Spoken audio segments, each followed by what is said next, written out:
Hello, check 1, 2, 3, 4, 5, 6, 7, 8, 9, and 0. Hey everyone, this is Syed Mohammad Iqbal. Welcome to my YouTube channel MSI Vlogs.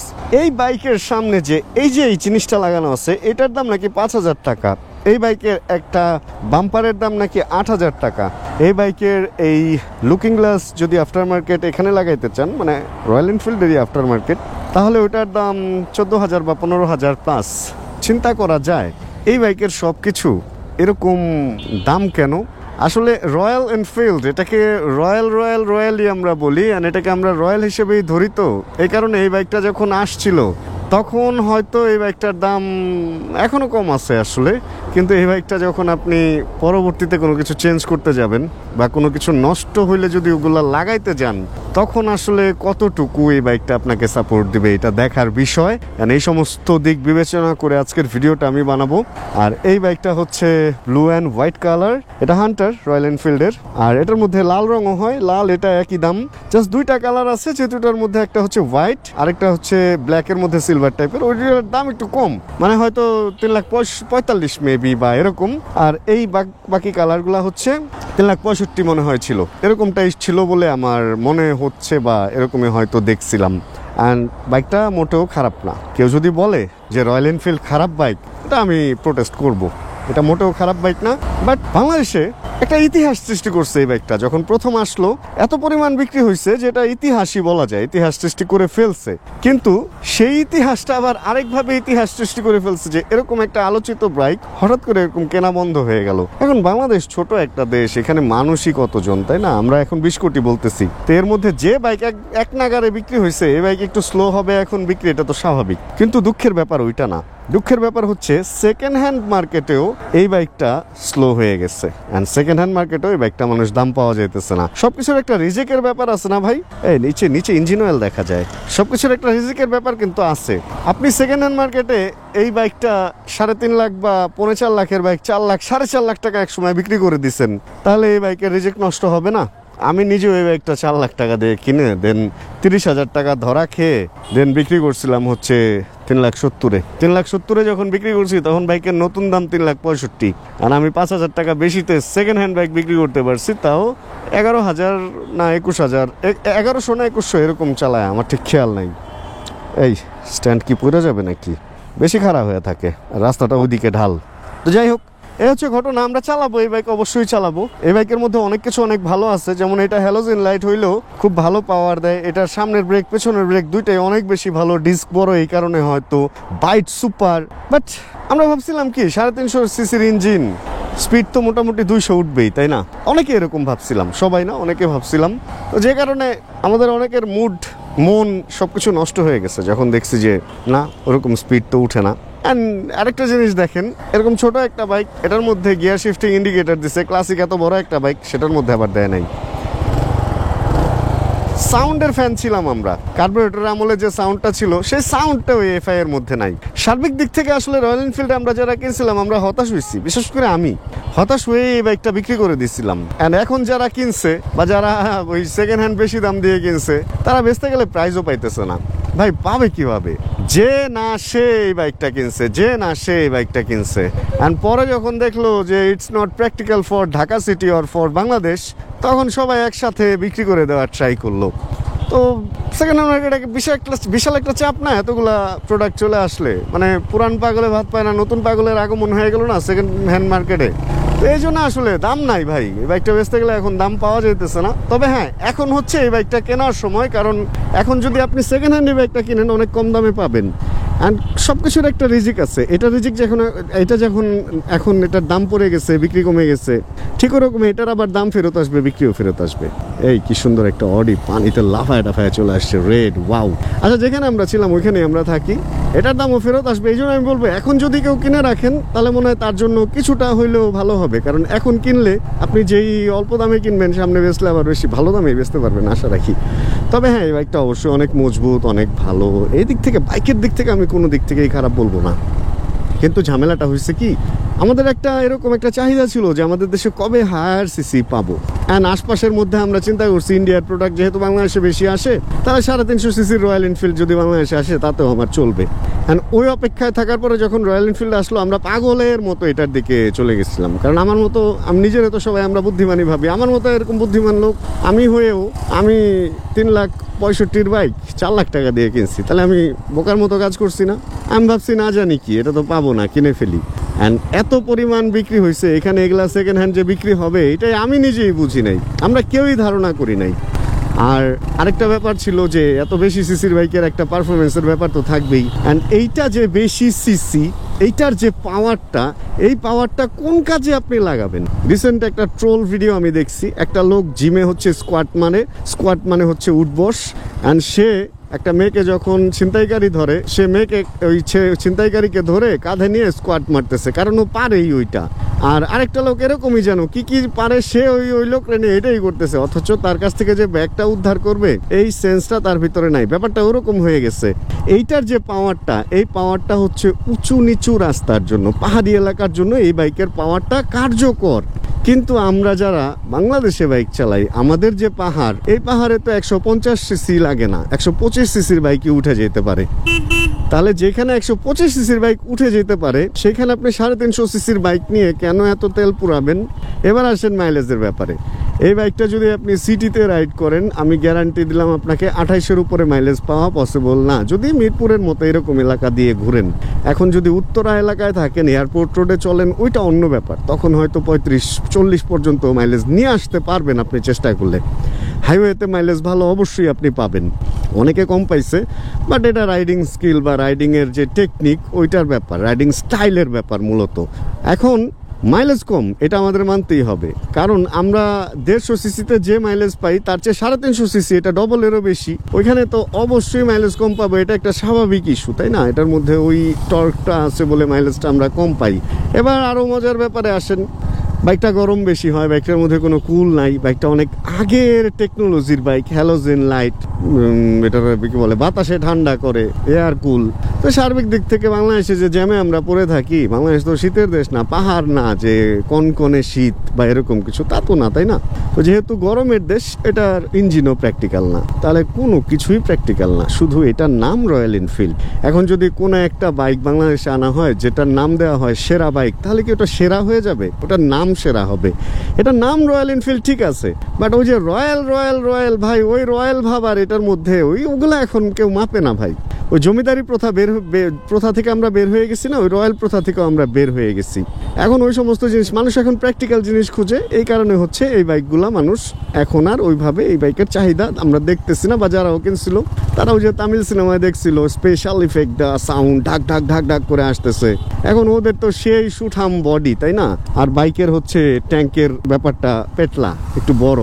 আর বাংলাদেশে আমরা যারা নিজেকে hero মনে করি, সিনেমা দেখি, তারা কি করছি জানেন? ওই সুঠাম বডির যে ব্যাপারটা, ওরকম মনে করে নিজে লুঙ্গি শার্ট বা সাদা লুঙ্গি সাদা শার্ট, কালা লুঙ্গি কালা শার্ট পরে এই বড় একটা পেট নিয়ে এরকম পেটলা একটা বাইকের মধ্যে উঠছি, দেখা গেছে ফুটবলের মতো। মানে ভাই, আপনি তো হিরোর মতো নিজেকে মেনটেন করেন নাই, শুধু হিরো যে বাইক চালাইছে ওইটার উপরে আপনি উঠা বসলেই হবে?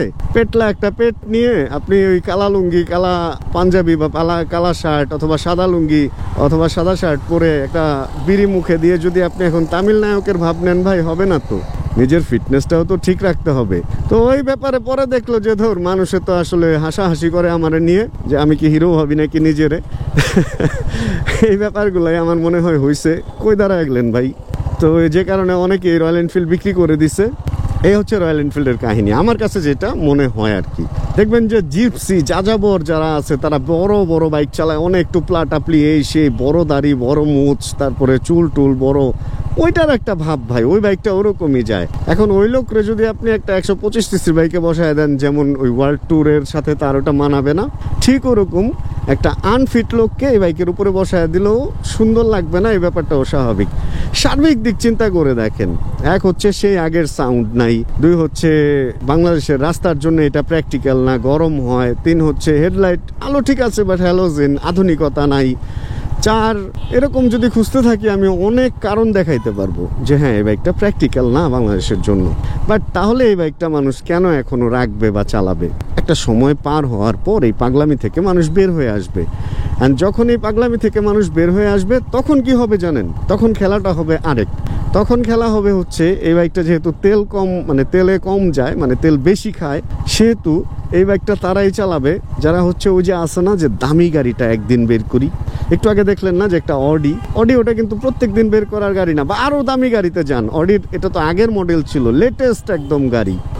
ধরেন রেঞ্জ রোভারের একটা বড় গাড়ি, প্রাডো বা পাজেরোর কোনো নতুন মডেল অথবা অন্য কিছু, ওই গাড়িটা কিন্তু সে সব জায়গায় নিয়ে যাবে না। এখন গুলিস্তান পাইকারি মার্কেট থেকে মাল আনতে ওই গাড়ি নিয়ে যাবে না, তাই না? ওটার জন্য হয়তো তার একটা নর্মাল গাড়ি থাকবে। ঠিক ওই রকম এই রয়্যালটা চলবে আরও অনেক দিন পর, যখন হচ্ছে মানুষ এই বাইকটা স্পেশাল অকেশনে ব্যবহার করবে। একটা গ্রুপ থাকবে, গ্রুপ রাইড করবে বা হলিডে রাইড করবে, ঠিক আছে। কারণ ভাই 350 সিসির বাইক অনুযায়ী এটার মধ্যে না আছে স্পিড, না আছে কিছু, আছে টর্ক। এখন ওই টর্ক দিয়ে কি করবো? আমার দেশে তো পর্বত নাই, পাহাড় নাই, তো ওই টর্ক আমার দেশে তো কোনো কাজের না ভাই।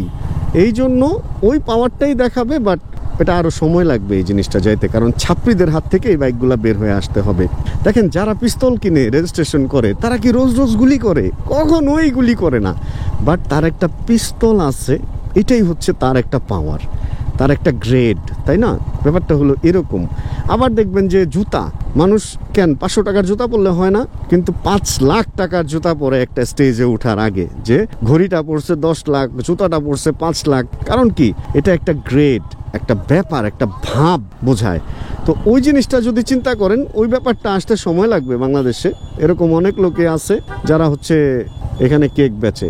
ও আজকে এখানে আবার আন্দোলন হচ্ছে মনে হয়, কালকে কেক উঠায় দিছে, তো আজকে এখানে আন্দোলন হচ্ছে, কারণ হচ্ছে কেক এখানে বসতে দিবে না। রাস্তার মধ্যে অস্থায়ী দোকান কেন বসতে দিবে? এ হলো ব্যাপার। যাই হোক, যেখানে আমরা ছিলাম সেটা হলো ওই সময়টা আসতে সময় লাগবে, যে এইটাকে একটা স্পেশাল পাওয়ার, একটা স্পেশাল গহনা হিসাবে কাউন্ট হবে, তখন এই বাইকটা আবার আসবে, ফেরত আসবে। আসবে না তা না, এটা রয়্যাল এনফিল্ডের একটু ওয়েট করতে হবে। আর যে ইউনিট বেচছে ভাই, এটার তো মালপত্র বেচেই হচ্ছে এখন এরা চলে যেতে পারবে। আর আরেকটা ছোট্ট ব্যাপার আপনাদেরকে বলি, অফিসিয়াল শোরুম থেকে অফিসিয়াল প্রোডাক্ট যদি কিনেন, তাহলে আপনি অরিজিনাল জিনিস এটার নিশ্চয়তা পাবেন, কিন্তু প্রায় ডবলেরও বেশি দাম দিয়ে ওই জিনিসগুলা কিনতে হবে। বিশেষ করে air filter, engine oil filter, এইগুলা যেগুলা নিত্য প্রয়োজনীয়। চেষ্টা করবেন যে ওই জিনিসটা যদি আনঅফিসিয়াল আপনি এনশিওর করতে পারেন যে আপনি অরিজিনাল প্রোডাক্ট পাচ্ছেন, অরিজিনাল প্রোডাক্ট পাচ্ছেন, তাহলে আনঅফিসিয়াল কিনে নেবেন ভাই।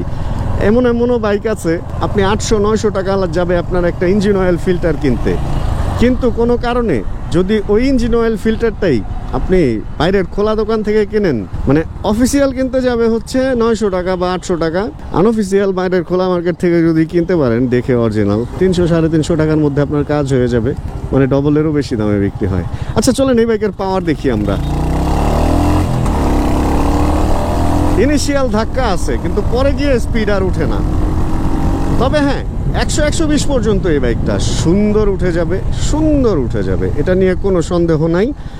বাট আসলে না, এই বাইকগুলা এত জোরে চালানোর বাইকই না, মানে আপনি ওরকম টানলে ওই মজাটা পাবেন না, যে মজাটা আমি এই যেরকম স্লো অ্যান্ড সফট রাইডে পাইতেছি, সুন্দর বাতাস লাগতেছে, এই ব্যাপারটা ওরকম কড়া টানে কি আসলে পাওয়া যায় বলেন? কড়া টানের জন্য স্পোর্টস বাইকই ঠিক আছে। আর আমি যেটা মনে করি, যদি আপনি প্র্যাকটিক্যাল কোনো বাইক চান, আপনি অল্প সিসির বাইক রেগুলারের জন্য চালান।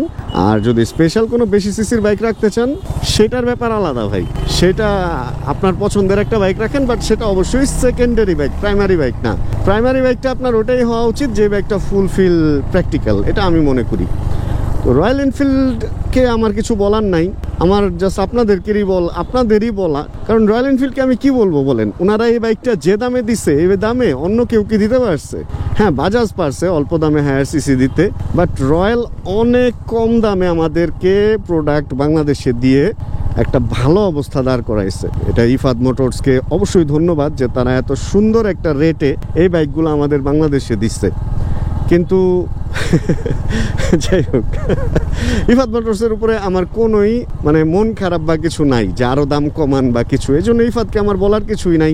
এন্ড বাইকও যথেষ্ট ভালো দিছে ভাই, মানে বাংলাদেশ অনুযায়ী নর্মালি দেখা যায় একটা বাইক ইন্ডিয়ায় ভালো হয়, বাংলাদেশে ভালো হয় না, বাট এই বাইকটা সকল দেশেই ভালো দিচ্ছে।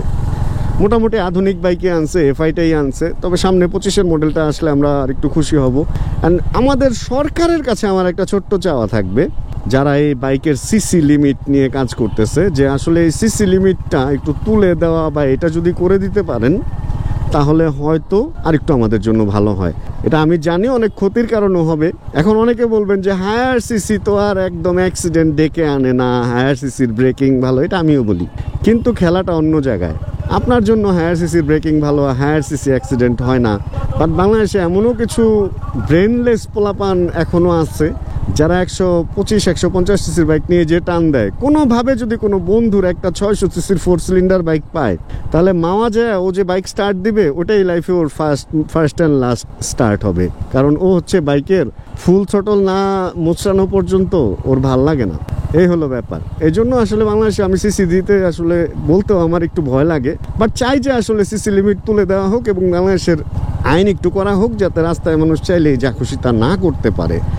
অ্যান্ড অবশ্যই এই শিক্ষাগুলা, এই ব্যাপারগুলা, এই বেসিক কিছু শিক্ষা আছে, এগুলা স্কুলেই শেখানো উচিত। মানে যেহেতু বাইকটা এখন বাংলাদেশে খুব পপুলার একটা যানবাহন, স্কুলেও মনে হয় এগুলা নিয়ে একটু আলাপ আলোচনা করা উচিত, যে বাইক চালাইতে গেলে মাথা কিভাবে ঠিক রেখে বাইক চালাইতে হবে। অনেক কিছুই আসলে শেখা উচিত। যৌন জীবন সম্পর্কে যদি এখন স্কুলে শিখাইতে পারে তাহলে আমার মনে হয় যে এই বাইকিং সম্পর্কেও শেখানো উচিত। কারণ এটাও তো একটা রিস্কি ব্যাপার, এটা থেকে অনেক বড় ভুল হয়ে যেতে পারে, তাই না? এটার ব্যাপারেও শিক্ষা রাখা উচিত। ড্রাইভিংয়ের স্কুল আলাদা, ঠিক আছে, বাট বেসিক ব্যাপারগুলো আমার মনে হয় একটু শেখানো উচিত বা জানানো উচিত। যাই হোক, আমরা আজকের ভিডিও আর বড় করবো না। মূলত এই রয়্যাল এনফিল্ডটা চালানোর জন্য আজকের ভিডিও। এই বাইকটা বাইক ফেরিতে অ্যাভেলেবেল আছে বলেই আমি হাতে পাইছি আমি চালাচ্ছি। চাইলে আপনারা এটা নিতে পারেন। বাইকটা আছে হচ্ছে কত কিলো দাঁড়ান তো দেখি, 4456 কিলো, মানে 4500 কিলোর একটা বাইক। 4500 কিলো এখনো হয় নাই, বাট ওরকমই।